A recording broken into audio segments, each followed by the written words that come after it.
for our ongoing Christian formation series, Race, Whiteness in the Church.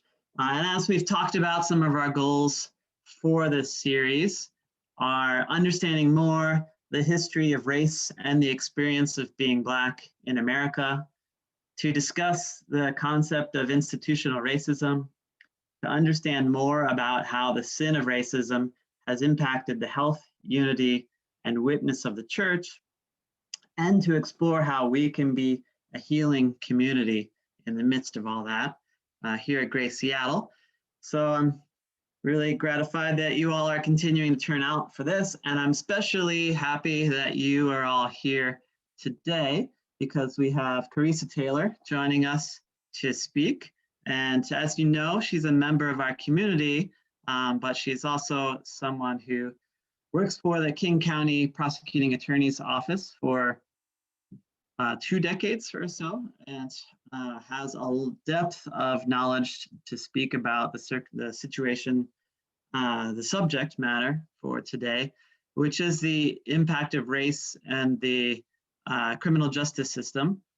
So I'm really excited to have her speak. I know she's put a lot of work into this presentation, and I think we have a lot to learn from her this morning. So without further ado, we welcome Karissa to speak with us this morning.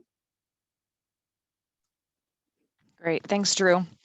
I'm going to go ahead and start. I'm just going to actually start with a quick word of prayer. I'm very nervous this morning, so I'd like to just go ahead and pray. Lord, I thank you for this opportunity to talk to my community about race and criminal justice. And Lord, I pray that you would go before me, that the words of my mouth and the meditations of my heart and all that I've done will please you, Lord, will glorify you, will educate our community. And in all things, Lord, I pray that we will learn more about you and your people and what you would have the church do. And Lord, I pray for this time that you would bless it. And again, Lord, I just pray that you would go before and prepare the hearts of all of us as we talk about this issue. And I pray, amen. All right, I'm gonna go ahead and share my screen and just start talking. I am gonna start though with a brief introduction. Just briefly, I've been a prosecutor for almost 20 years. I've done a lot in the office, from misdemeanor work to assault against children to juvenile justice. But since 2008, I have been focused on firearm violence almost exclusively. I have been on a public health grant. I was on a public health grant from 2017 to 2017, where I researched firearm violence in the community, working with community partners in public health, looking at that issue. 5 years ago, I was one of the founding members of our office's ESJ committee, where we looked at issues of race, both within the office internally and then the context of our work. So in preparing for this, I have done a lot of work reading and listening to podcasts and going back and rereading books and re-listening to podcasts that engage on those two issues. But I do have all of my lawyerly caveats. As anyone who's ever talked to Nat and I about anything serious knows, we always start up front with all of the caveats. First, I'm a practitioner. I'm not a philosopher. I'm not a historian or ethicist. And in some sense, I don't entirely know what I'm talking about. I'm a practitioner. I know how to do my job. I am trying to figure out what it looks like, how to do my job through an ESJ lens, but it's really, really hard. For one thing, because I've been doing this for 20 years, I see this issue through this lens. I'm not entirely objective. Hey, Jack, can you please leave? I see this issue through the lens of ESJ. I see ESJ through the lens of being a prosecutor for 20 years. I'm not a defense attorney. I'm not in the community. I'm obviously not African American. So it's hard for me to think through this issue and evaluate ESJ and criminal history. And we'll talk about that in a little more depth today. Also, I am just one cog in the criminal justice system. The criminal justice system is big. We say, criminal justice, and we think, I don't know, most of us usually think law enforcement, but it encompasses prosecutors, defense attorneys, judges, obviously law enforcement, but then prison, jail, parole, probation at the city, the county, the state, and the federal level. So the criminal justice system is huge. It is bureaucratic, and there's lots and lots of different parts of the criminal justice system. And finally, I'm here in my own capacity. I'm not representing my office here, obviously. I'm speaking as a member of Grace Seattle, who tries to think about race and criminal justice through a Christian lens, who tries to figure out the way those three things intersect with each other. So because I don't know as much as I should about this topic, and because I've tried to do my work, I will frequently be quoting from books that I've read and things that I've read. And so I've tried to give credit where credit is due, provide information on the books I'm relying on. I'm gonna go ahead and share my screen. And what you'll see is that as I go through topics, I'll have some comments on the left and then a book on the right. And that's usually the book where I got those ideas. Sometimes it's not, sometimes it's just a book that I thought was really helpful on this issue. So you know kind of what I read and what I looked at as I went through this. I'm going to go ahead and share my screen.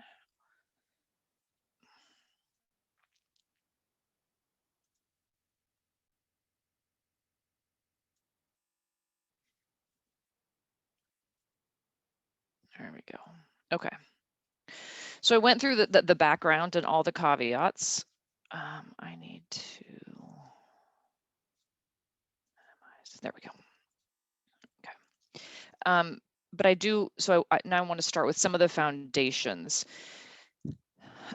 John Perkins wrote this book, Dream With Me. I don't know if you've ever heard of John Perkins, but this book is lovely, and everything he's written is lovely. And what he says is he thinks about the foundations for racism and criminal justice, and just racism generally, is some of these quotes here: that God is love, and just as God is love, God is justice.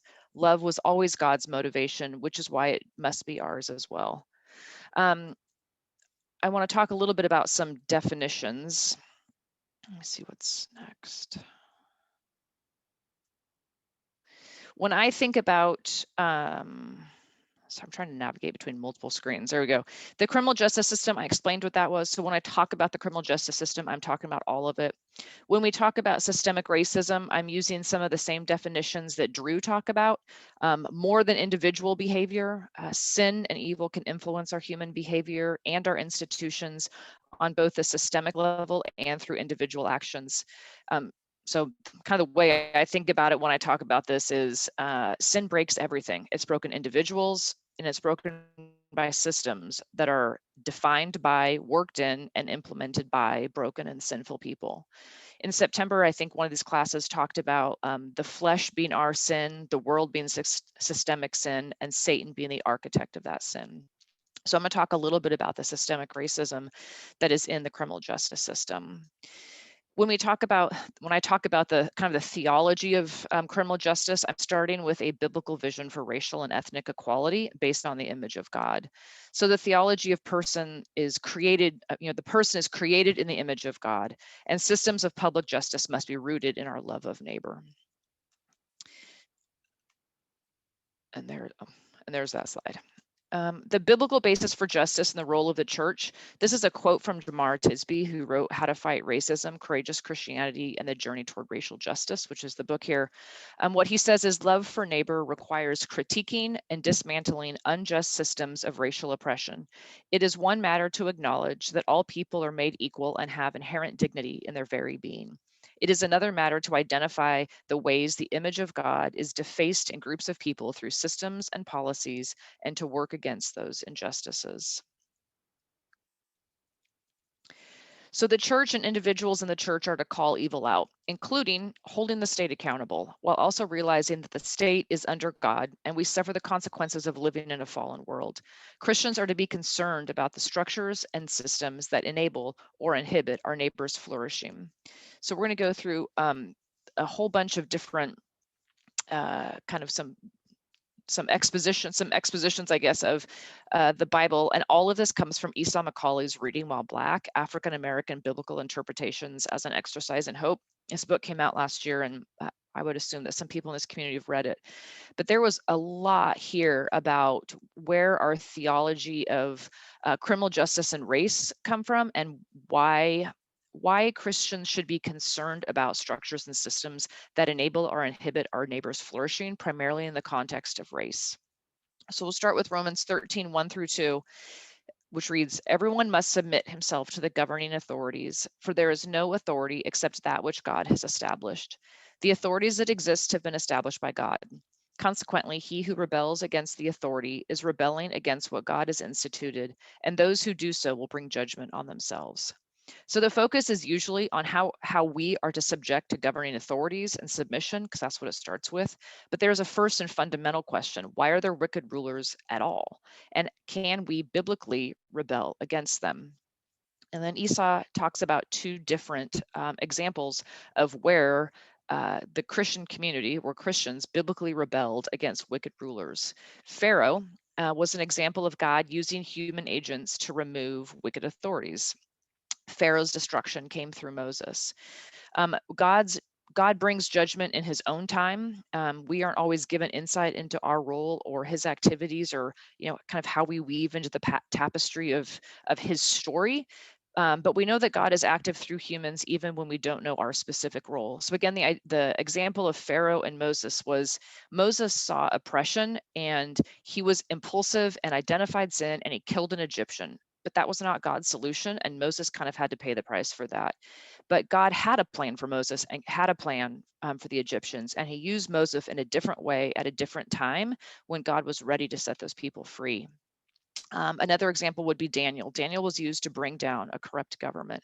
So we have biblical examples in the Old Testament of where the people rose up against wicked rulers. But one of the overarching themes from Esau McCauley is, but you have to be, there's a tension there because God is working in a way behind the scenes that you don't know. You as an individual are not called to work outside of God's plan, and figuring out what that is.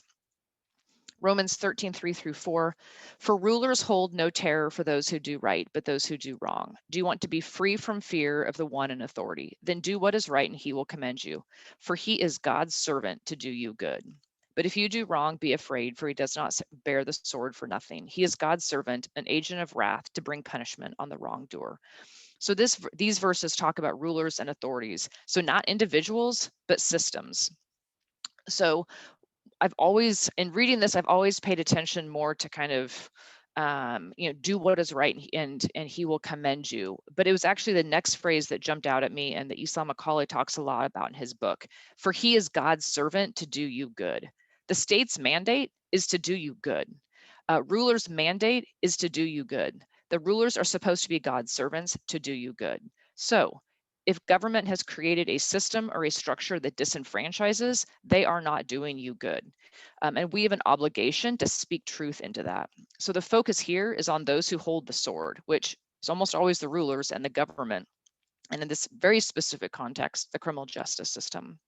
So while we are unable to discern God's context and story, as he is the one who is lifting up and bringing down government, our response is not to be one of blind submission, but a protest of injustice. Luke 3:14 is actually a very specific, I thought this was an interesting verse on the New Testament, kind of Ray policing. Some soldiers are talking to Jesus and they ask, what should we do? And he replies, these are some soldiers about their own role. What should we do? Don't extort money and don't accuse people falsely. Be content with your pay. It's an interesting just kind of snippet of an individual officer, and the overarching kind of theme there is don't use your power to prey on the weak and the poor. Again, it is their mandate is to do you good. So what does the New Testament say about the political witness of the church in response to the oppressive tendencies of the state? We see that calling the present order can be both theological and political. We are to live differently in light of God's word and vision for the future. So let's look at 1 Timothy 2:1-4. These verses require that we pray and intercede for kings and all those in authority. It then states, quote, that we would live peaceful and quiet lives in all godliness and holiness. Again, those in authority, their mandate is to set the stage for that kind of a life. We are supposed to be living a peaceful and quiet life in godliness and holiness. 1 Timothy 1:8-11. The law is good if one uses it properly. That's part of that section of verses.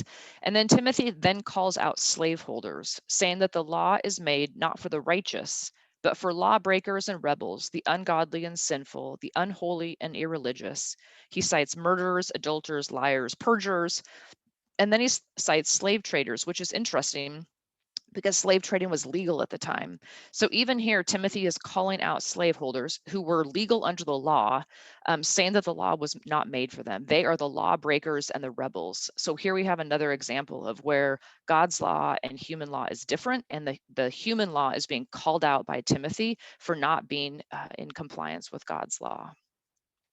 We see Jesus criticizing the government from the beginning. King Herod wanted to kill Jesus because he was coming to upend the reigning authorities and bring in, and bring in his reign.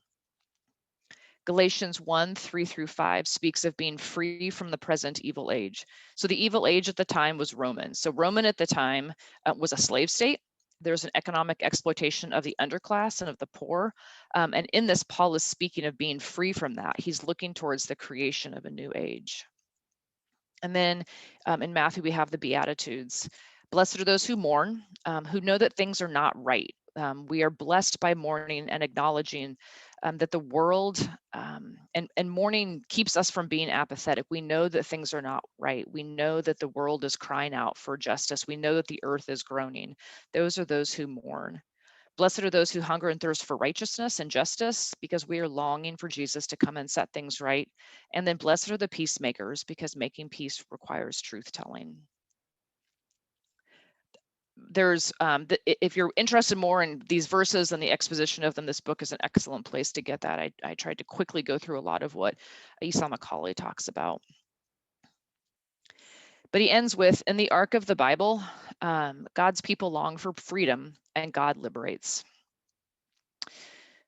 That's kind of the theological basis for criminal justice and kind of the basis of what I'm going to talk about.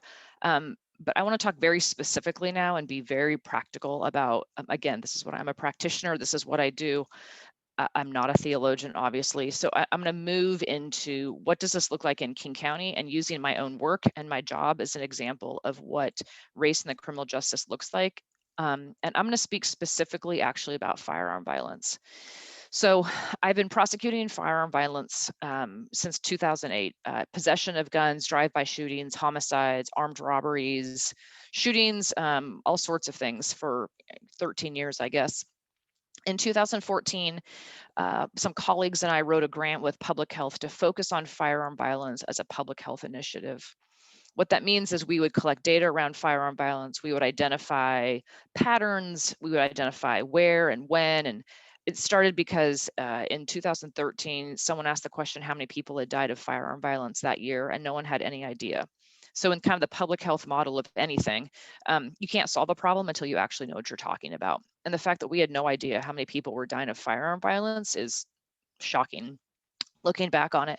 So one of the things we do is collect data around firearm violence. So I can tell you exactly how many people get killed by firearm violence every year, get shot, how many guns are being picked up off the streets. We now know a ton of data around firearm violence. And the idea is that we will use that in collaboration with public health, the community, and law enforcement to try and come up with collaborative solutions.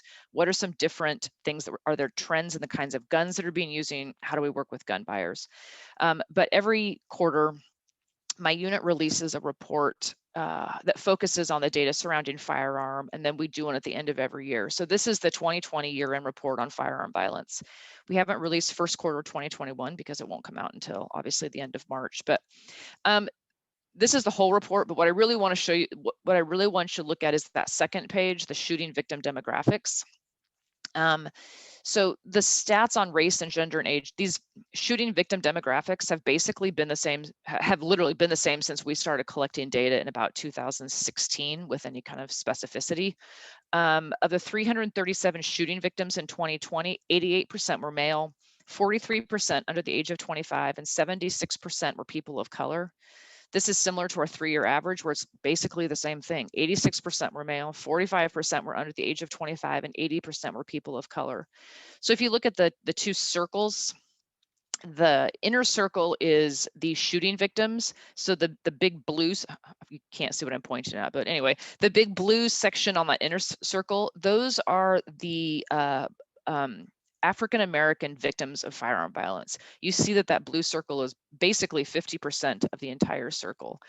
And then the orange and the red and the green are Native, Asian, and Hispanic. So obviously, like the statistics say, some of us learned by hearing, some of us learned by seeing, the vast majority of our shooting victims are people of color. That outer circle is the general population, and that the biggest chunk there is non-Hispanic white. Again, that's to give you an idea of the disparity in firearm violence victims. And we don't put shooting suspect demographics on here very specifically because we don't want our work being misunderstood and used to advance narratives that aren't true. But these shooting suspect demographics are identical to the shooting victim demographics.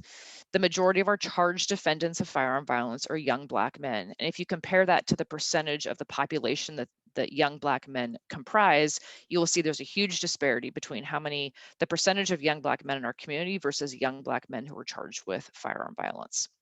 And it is the same year after year after year. And so for years, the focus has been on increased police and prosecution in hotspots and areas where more firearm violence was occurring, arresting those who picked up guns, doing the same thing in and out. And I'm gonna talk a little bit about how we got there and give you a little bit of the history behind some of these things. I'm not quite there yet. Okay, so I'm going to draw a very quick, and again, I'm not a historian, but I think we can draw a very quick line, through line from slavery to today. We go from slavery to Jim Crow to the Great Migration, where Blacks moved north into other communities, to redlining and housing discrimination, which created urban inner cities, to job and education discrimination, which perpetuated poverty in the inner city. In 1964, under President LBJ, he enacted both the Civil Rights Act and the launch of the War on Poverty, which led to the War on Crime, which then led to the War on Drugs. All of these wars, the War on Poverty, the War on Crime, and the War on Drugs, started as federal initiatives to take over local policing and funding. The federal government gave away billions of dollars to law enforcement, expanding the criminal justice system. And there's lots of really great books about all of this. But what was happening was communities were trying to solve their problems internally, fundraising, having very local solutions to problems. And the federal government came in and said, we're going to turn all of these into federal initiatives, and took away the money from local initiatives and turned them into federal initiatives, which led to a pretty large carceral state and the expansion of the criminal justice system. In the 80s and 90s, politicians talked about super predators, young Black men with guns in the urban center who were committing violent acts. So gangs were not understood as resulting from failing schools, unemployment, poverty, or over-policing, but because the legal sanctions were too permissive. So law enforcement, and again, this is all very general, but law enforcement and the federal government said, we have this problem with gangs. Gangs are taking over everything. And if you were a child of the 80s or 90s, there's lots of movies about this. But gangs are taking over, and it's because the law is too lenient. We are not stepping up and policing our inner cities enough. And instead of understanding this as a problem that was arising out of actually the failing infrastructure of schools, unemployment, poverty, we increased prison ranges and started treating 16 and 17-year-olds as adults. So the euphemism of the war on crime actually masked a war on Black urban poverty. So local community-based efforts were replaced by federal programs that funded expanded police forces, surveillance in school through school resource officers, and the huge increase in the passing of new crimes, things like loitering and playing dice, and things that really focused on getting young Black men off the streets. I'm gonna go ahead and... So the war on drugs, which I think we all know, and everything I just said there is based on this book by Elizabeth Hinton that's on your screen, From the War on Poverty to the War on Crime, The Making of Mass Incarceration in America. It's fascinating. But I'm gonna talk a little bit about the war on drugs, because it is such a perfect example of how race was actually explicit in the criminal justice system. Most of the problems in the criminal justice system are implicit, and it's where the intent might be one thing, but the impact ends up being another. The war on drugs, there's a lot of work out there on this. There's actually some explicit disparities by race on how the war of drugs was even came about, and then how it was implemented. So the war on drugs focused on it started essentially focusing on cocaine. But what it did was it sent young Black men to prison for possessing cocaine. Federal sentencing guidelines were enacted, which focused on drugs that were found primarily in the Black urban centers, which was crack cocaine. So cocaine was an epidemic everywhere in the 80s and 90s. Again, if you're a child of the 80s and 90s, there's lots and lots of movies that talked about cocaine and the drug running and Miami Vice and all of that.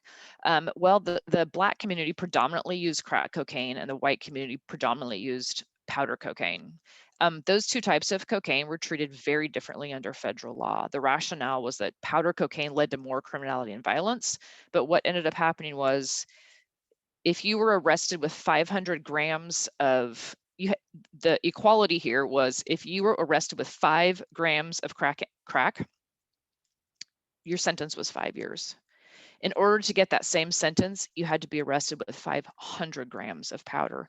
And I was trying to find one of those YouTube videos where the guy takes the rice and he like measures out 5 grams of crack and 5 grams of rice and 500 grams of rice.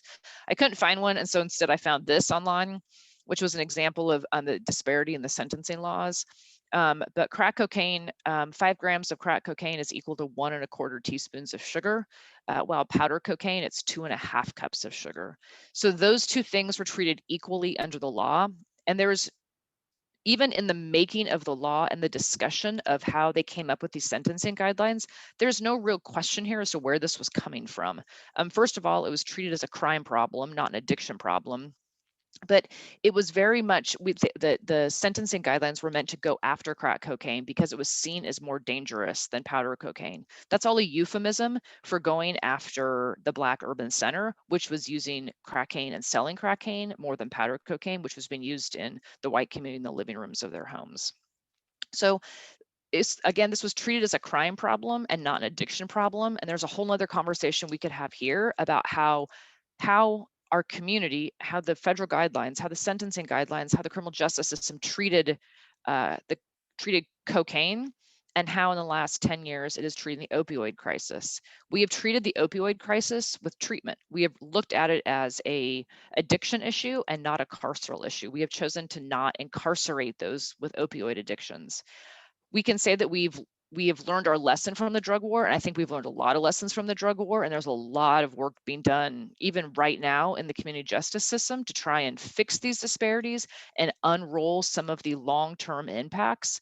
But opioids are primarily a white community drug issue, and I think that there's I think while we've learned something, it's another example of the disparate treatment of how we have treated the Black community and the white community.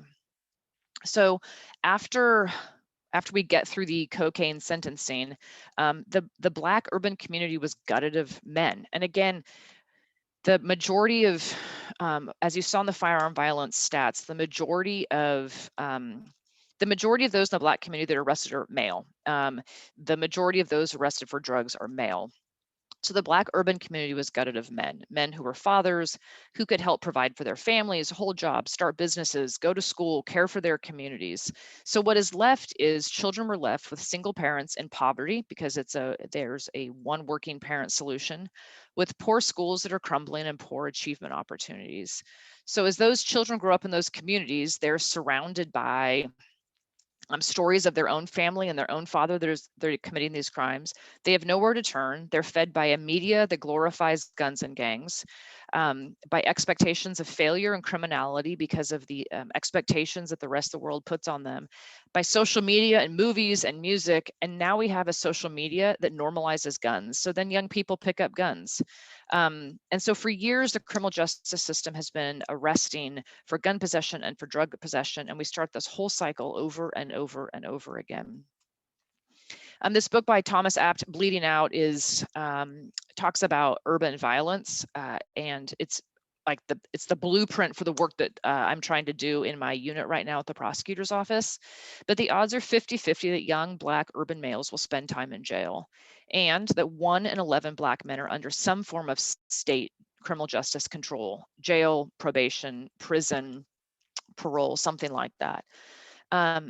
So one way that I see systemic racism in the justice system is that we started out prosecuting a certain population for certain crimes. We prosecuted drugs and guns and crimes related to poverty and addiction, like theft, burglary, and we focused our criminal justice resources in the war on crime and the war on drugs and the Black urban center, so Black people, and we have created a feedback loop. So we are now doing the same thing over and over. We see the same families, the same neighborhoods, the same crimes, and we are arresting and incarcerating the same communities. I am prosecuting today the sons of men that I prosecuted 20 years ago. But it's not just those who are charged and incarcerated. The same families are also, these same families that we incarcerate are also the same families that are gutted by the violence. They're the victims, they're the witnesses. They suffered death and injury and generational loss because of being victimized. This is the justice system does not bring redemption or fulfillment to families who have had someone murdered or injured. I'll give you an example of this. I have a young man on my caseload right now. He is charged with gun possession. He's been charged with multiple gun possessions. He's been shot at twice. One of the things I do in my work with public health in the community is I try and we work with law enforcement to identify at-risk youth.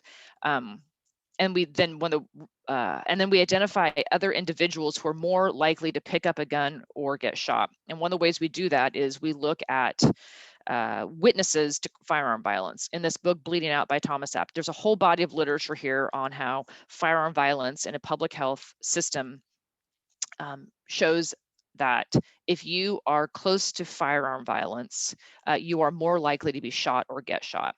It's just like anything else. If you grow up in a home that smokes, you're more likely to smoke. If you grow up in a home that, I don't know, likes the Mariners, you're more likely to like the Mariners. Like, your environment does normalize behaviors. And so if you are in a community where you have been shot at or you are witnessing shootings, it normalizes the behavior. So you are much more likely to pick up a gun or get shot yourself. Again, as part of this feedback loop. So this young man had been shot at twice, and he had already committed a felony, so he wasn't allowed to possess a gun. So we referred him to a community justice partner and said, hey, can you work with this young man? He's been shot at twice. He is much more likely to pick up a gun again or get shot again. Can you help provide some pro-social activities or some wraparound services, including all of the things he needs? And all of the things he needed was, he needed housing, he needed a job, he needed education. He didn't have anywhere to live. But he picked up a gun again, and I was very angry. I was very angry with the community justice partner, and we had a very real conversation where I said, you know, we wanted you to work with him. Here he is again. He's in jail again. He's facing a prison term. And the response was, what do you expect? He had no choices. You didn't solve the underlying problems. You didn't deal with the fact that he had all of these broken things in his life. He doesn't have a place to live. He doesn't have an education. He doesn't have a job. He doesn't have his parents.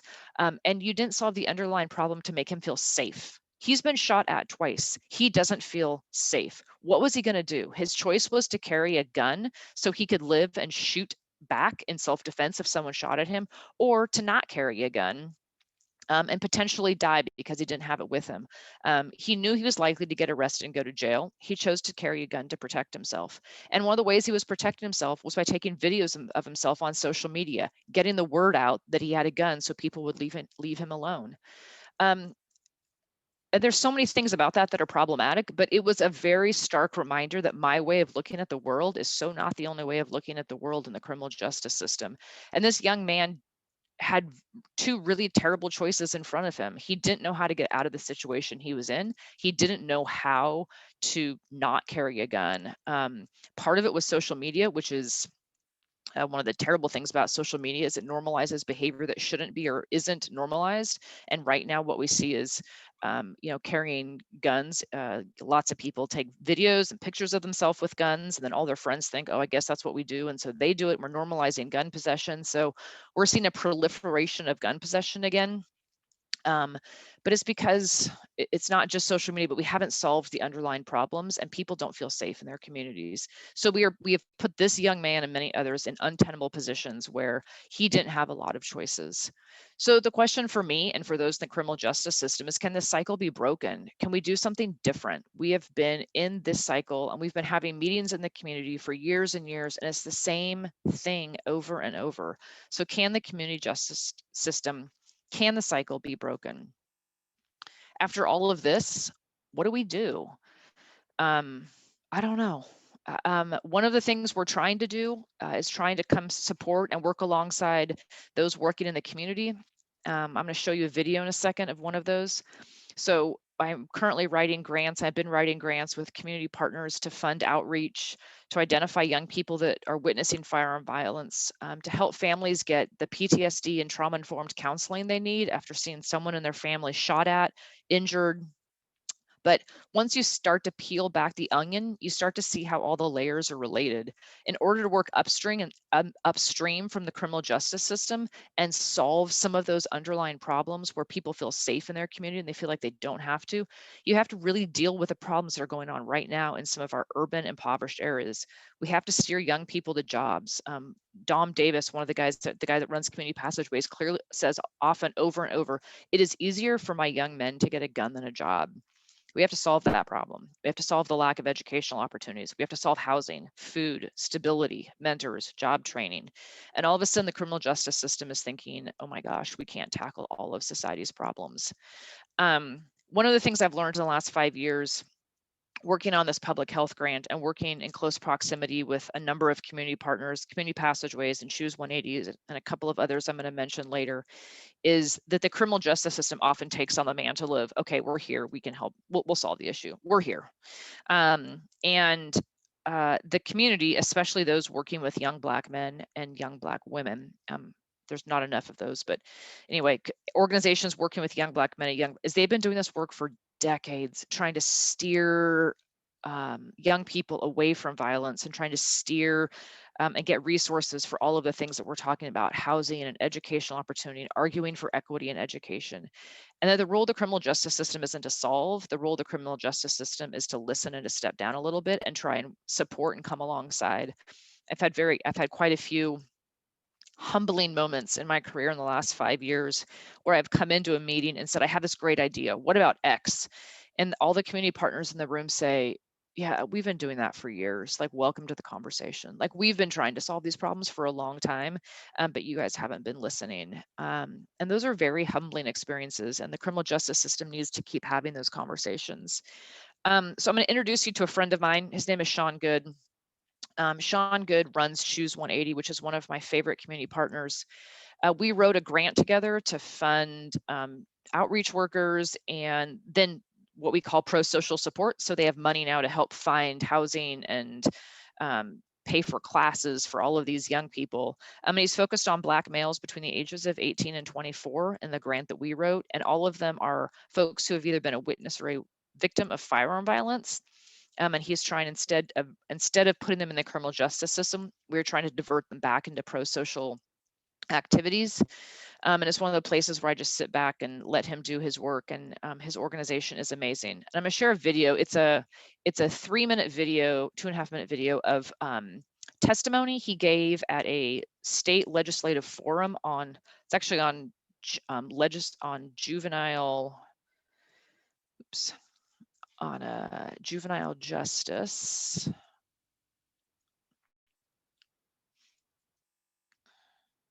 So right now, just by background, juvenile court is now, if you're under the age of, if you're 17 or under, you are in the juvenile court.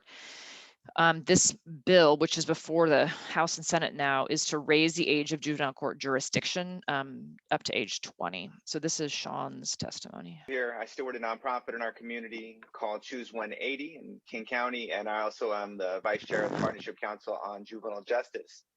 I am in favor of this particular Senate bill. I think it's, as I listen to the speakers that came on previously, I'm a little agitated, and I must be honest and transparent about that in the couple minutes I have, because I think it's ridiculous to assume that criminalizing behavior is the only gateway to get a young person services that they need to be healthy, whole, and live fully into the possibility that they were born to be.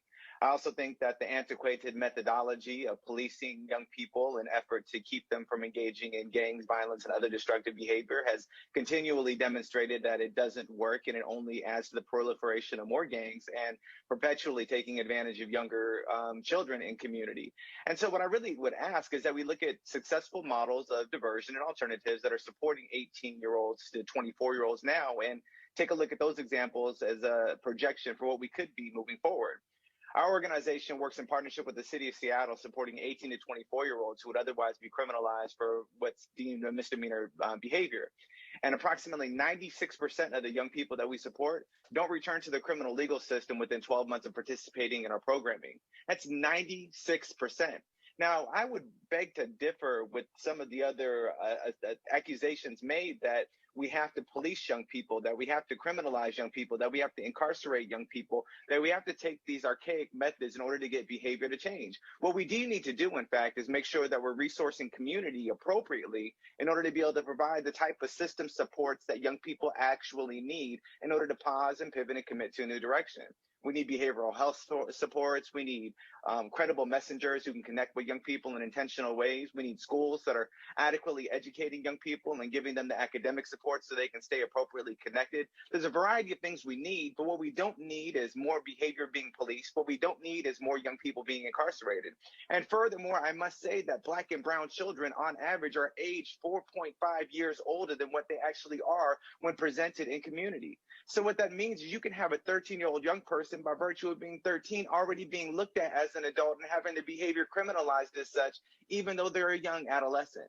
All this to be said is simply put that our implicit bias, our archaic system of criminalizing behavior, and our perpetual desire to police Black and brown children in effort to keep them safe are nothing but dog whistles to a racist history that we must begin to live beyond. And candidly, there is evidence-based models that prove out that we can do more and we can do better by simply elevating young people as possibilities to be developed and not problems to be solved.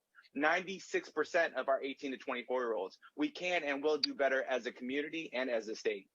Perfect. Thank you, Sean. All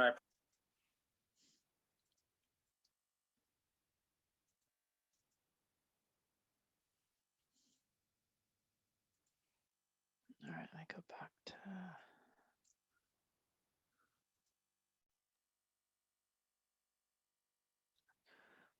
All right.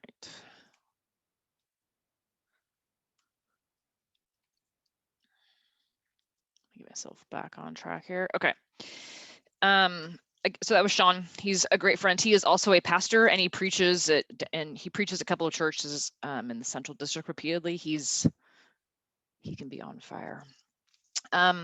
So I talked about these things and forgot to skip through on my PowerPoint. So here's the book Just Mercy by Brian Stevenson. When I was talking about juveniles and how we treated juveniles, the war on crime escalated, was based on a belief in the escalation of urban youth violence. Having some technical difficulties. There we go. But I could do this conversation on firearm violence about a million new things. We could spend an hour talking about the defund police movement and what makes sense and what I think doesn't make sense. We could do this on the issue of cash bail, death penalty, the whole idea of intent versus impact and collateral consequences. So if you're convicted of a felony, you are liable to be immigrated, you can't vote, you can't access government assistance, and the ripple effects of being criminalized in our system are incredible, and something that most of us don't realize. We have this belief that you go to jail, you pay your sentence, and you get out. Oh no, you continue to pay that sentence and the consequences of that for years and years and years. The criminal justice system, like I said, is unable to solve society's problems. We could talk for hours about how all of these problems fall on the feet of police and law enforcement and the criminal justice system. And we could talk about abolitionism versus incrementalism. Are we able to make small steps fixing these things, or does the system just need to fall? And there are community partners that fall on both sides of that debate. So it's already 9:45, so I'm not going to talk for an hour about all of those things. But this is something from Brian Stevenson and John Perkins, kind of both, who talk about this. The criminal justice system is not perfect justice. In Brian Stevenson's book, Just Mercy, he talks about how difficult it is to balance the acts of violence with the pain and harm caused to victims, since most victims are from marginalized and oppressed communities. There are no easy answers because both sides lose. Both sides are left with a hole, with pain and loss to pick up the pieces. Sometimes there are beautiful moments of grace and forgiveness, but more often there is anger and the realization the criminal justice process solves so little. Families are left to soldier on as the criminal justice system does not provide peace. There is a huge opportunity for the church here to provide answers to the hole that is left in people's heart, either from incarceration or from being victimized. And John Perkins ends his book that I talked about earlier with saying, true justice isn't something we will see until the kingdom of God comes in its fullness. So after all of that, after I've identified 1,000 problems and all the things that haven't been fixed, what do we do? Jamar Tisby I don't think it's in The Color of Compromise, I think it's in his other book, says, every community sets the boundaries for what beliefs and actions are deemed acceptable. So what do you do now? There's some very practical things that you can do individually and that we can do as a community. You can vote and educate yourself. Judges are up for election. Every judge is elected both locally, so city, county, and state, at all different levels, trial courts, appellate courts. Educate yourself about judges. I'm happy to educate you about judges when we have those elections. Prosecutors, my boss, Dan Satterberg, is elected. The city of Seattle prosecutor is elected. Educate yourself about the city council and the county council, because the city council and the mayor choose the police chief for the city of Seattle. The county council and the county executive choose the sheriff for King County. So educate yourself. Steward your own money and your church money to racially just organizations. I'm going to talk about 2 in a second. I'm just going to give you a screenshot of 2 that I've been working with for years, and I'm very impressed with their ability to be in the community working with the criminal justice system, but to also be very much in the community as a credible messenger. And then a couple of ideas from, I think this is from Jamar Tisby's book, support Black churches in getting out the vote campaigns, attend, go get signatures, sign people up, give money, and support community development initiatives. What good is happening in King County right now? There's lots of good stuff. I could talk about all the things that are wrong forever, but I could also talk about all the things that are right forever. There's some good stuff going on. Youthresources.kingcounty.gov is a massive website of community engagement and partnerships where the criminal justice system is trying to work with community partners. In Juvie right now, we have a huge restorative justice practice where the idea is to bring restorative justice, bring victims and bring all of those harmed by community justice, bring both the individual who perpetrated the crime and the victim of that crime together for restoration, but also trying to figure out what makes people whole in these situations. And what we have found oftentimes for the victims is they just want explanation, why, how, and oftentimes the defendant is able to give that to them, and there can be restoration of relationship. But then there's also restoration of just who the young folks are. Again, providing more services and wraparound and counseling around trauma and PTSD and the stuff that has not worked well in their life, their ACEs scores, their childhood trauma. There's a lot that can be dealt with in restorative practice. We are starting at the end of 2021, brand new project out of our office, diverting first-time felonies in the adult system. This is huge. We've never done this before. So if you are over the age of 18 and you commit your first felony, and it's obviously not like a violent felony or a sex offense or domestic violence, but you steal a car, you break into something, you are able to divert that for the first time and not have a felony on your record, and then bear all the consequences of that for the rest of your life, like losing your job. We've started community courts for misdemeanors. So instead of having a judge and a prosecutor and defense attorney, we have these courts now that are made up of community members. For misdemeanor crimes, and the community itself, literally your neighbors, will decide how you can pay restitution to the victim and not get a criminal conviction on your record. We talked a little bit about the expanded definition of juvenile that continues to work through the system. The Supreme Court just 2 days ago, in some context, expanded the definition of juvenile up to age 20. That allows people to take advantage of all of the resources that are available for juvenile, those involved in the juvenile justice system that are not available for adults. And there's lots of legislative fixes that are going on now. The big one is trying to get rid of all drug convictions. So if you have a drug conviction in your past, we'll now vacate it and not count it against you. And you can not bear the consequence of that drug conviction as you go through life. This book here by Dr. Karissa Taylor, he's a retired professor at University of Washington. If you care about like Seattle specifically, this is it's a textbook kind of. I loved it. It read more like a book than a textbook to me, and talks about how the Black community in the Central District was forged, both all the great things that were going on, and then also the impact of redlining and race, especially in kind of union jobs and other things. It's a fascinating book that you can get on Amazon. Two organizations that I wanted to highlight real quick. One was Choose 180, which is right here, that works with youth up to age 25 before and after community criminal justice involvement. But the other one is Bridging Cultural Gaps. This organization works with East African youth, and it is culturally and religiously relevant, which is very important. They are primarily working with immigrant and refugee families, and it's a number of men in the community. They have a number of different religious leaders in the Muslim community have joined them, and they are working with youth in the same way that Choose 180 does, ages 18 to 24. In a way that is culturally and religiously relevant, which is really important to immigrant populations. And Bridging Cultural Gaps is one of my favorites. We work with them repeatedly with East African youth and some of the different like Section 8 housing developments. So those would be two different examples of groups that I think are just kind of killing it right now. It's 9:52, so I'm gonna stop talking. I have lots of different reflections, but I think if people have questions for a few minutes, I'm happy to answer them. I might not know the answer, but I'm gonna go ahead and stop there.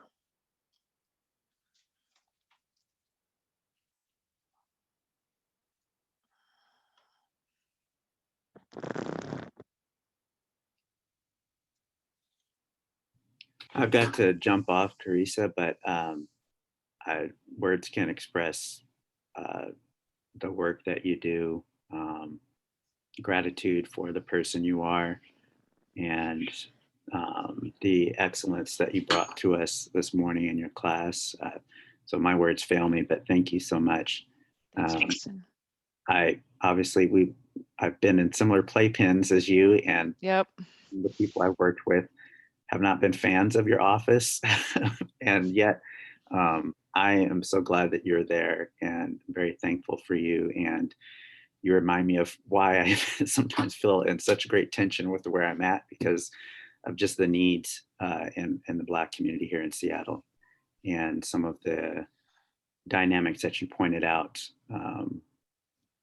are really paramount in our community, and kind of waiting for the church to wake up, in a lot of ways. So, but I'm so thankful for you. I can't express it. So thank you very much.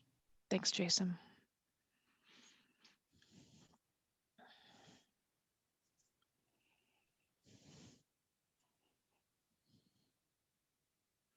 So Karissa, I'm going to take a step here. I'm fear that some people may take this wrong, but what are we doing as far as the victims of crime, and so that especially in a lot of these communities, the victims are of the same race. Yep. And we see that they end up bearing a huge burden as well. And so it looks like the perpetrators end up winning instead of, and how can we get it to where the victims don't lose? That is an excellent question, and you are correct. We have this. We talk a lot in our office and in law enforcement about how the victims and the victims and the victims and the suspects are the same people. And one day, today's suspect is tomorrow's victim, and today's victim is tomorrow's suspect. There's a lot of overlap there, and you're right, they often come from the same community. Like I said, with firearm violence, which is my thing, it's the same community, and many of our victims have the same criminal convictions that the suspects have. I would say that because of that, most of what I've talked about today applies to the victims as well as the suspects, but I think there is a hole in the criminal justice system for victims. We are very focused on suspects and their rights and making sure that the state can prove its case and all of those things, all of which is obviously right. But there is a need in the criminal justice system for better victim services without question. So for instance, if you are and there's some movement in this, there's quite a bit of movement now, but for instance, in the juvenile justice system up until the age of 18, if you are arrested, you get access to all sorts of services. You get access to a probation counselor and you get access to wraparound services, you get free counseling, you get all sorts of things. If you are a victim of that suspect, you do not get those same resources. In order to access resources, you actually have to be arrested, which is a really backwards way of looking at things. So there's a lot of movement now. In fact, it's what that clip I showed of Sean testifying, that's one of the things he was testifying about, is that bill would open up all of those resources to both victims and suspects and not require someone to be arrested. It would just allow juveniles to access all of these state-funded resources that we have thrown at juvenile justice, which is millions and millions of dollars of mentoring, of housing, of food stability. And so victims would be able to access those resources because it's just, it's unfair, like you note.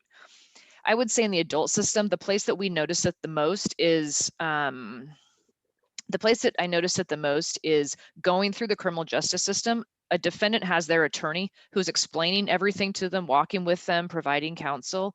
The victims, we do not have victim advocates. And almost the only place we have victim advocates is we have domestic violence advocates and we have advocates for victims of sexual abuse, but we don't have advocates for victims of violence. So if you have been shot and are in a wheelchair because you're now paralyzed, we don't have an advocate who's going to walk through the process with you and help you with all the things you need. You also need to navigate resources and post-traumatic stress, and you need help with your medical bills. And it's a huge hole in the criminal justice system that you've put your finger on, that we are spending a lot of time thinking about right now, is how do we provide advocacy and assistance for victims as well as their families, so there isn't this ongoing kind of cycle of violence.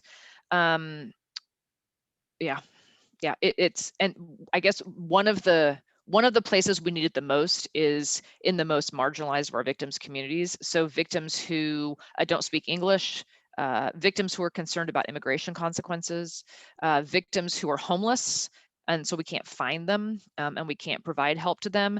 We need advocates and folks working to find, reach out to, mentor, and work with victims in all of those communities, because frankly, that's where most of our victims come from. I mean, most victims don't live at Green Lake. Most victims don't live in Medina. Most of our victims fall into one of those marginalized groups and are not comfortable and able to navigate the bureaucracy of finding out what is available to them for support. They need someone to help them do that, and we don't do it well enough. It's a problem. Well, we've come to the end of our time, and I just want to again, all together, offer a big thank you to you, Karissa, on behalf of all of us. One of my hopes with this class is that we would move from thinking and learning about some of these issues and move towards ways as a church that we can practically engage. And I think today you've given us so much to think about very pragmatic ways that Grace and other churches and the church at large has opportunities to do work in the community. So thank you for that. I want to give a brief plug for the next session. It'll be 2 weeks from now, and I'm teaching on that occasion a class that I'm going to call Hospitality, Decentering, and Belonging. And the idea is to talk about how to make space as a community, as a church, for people who are different than us.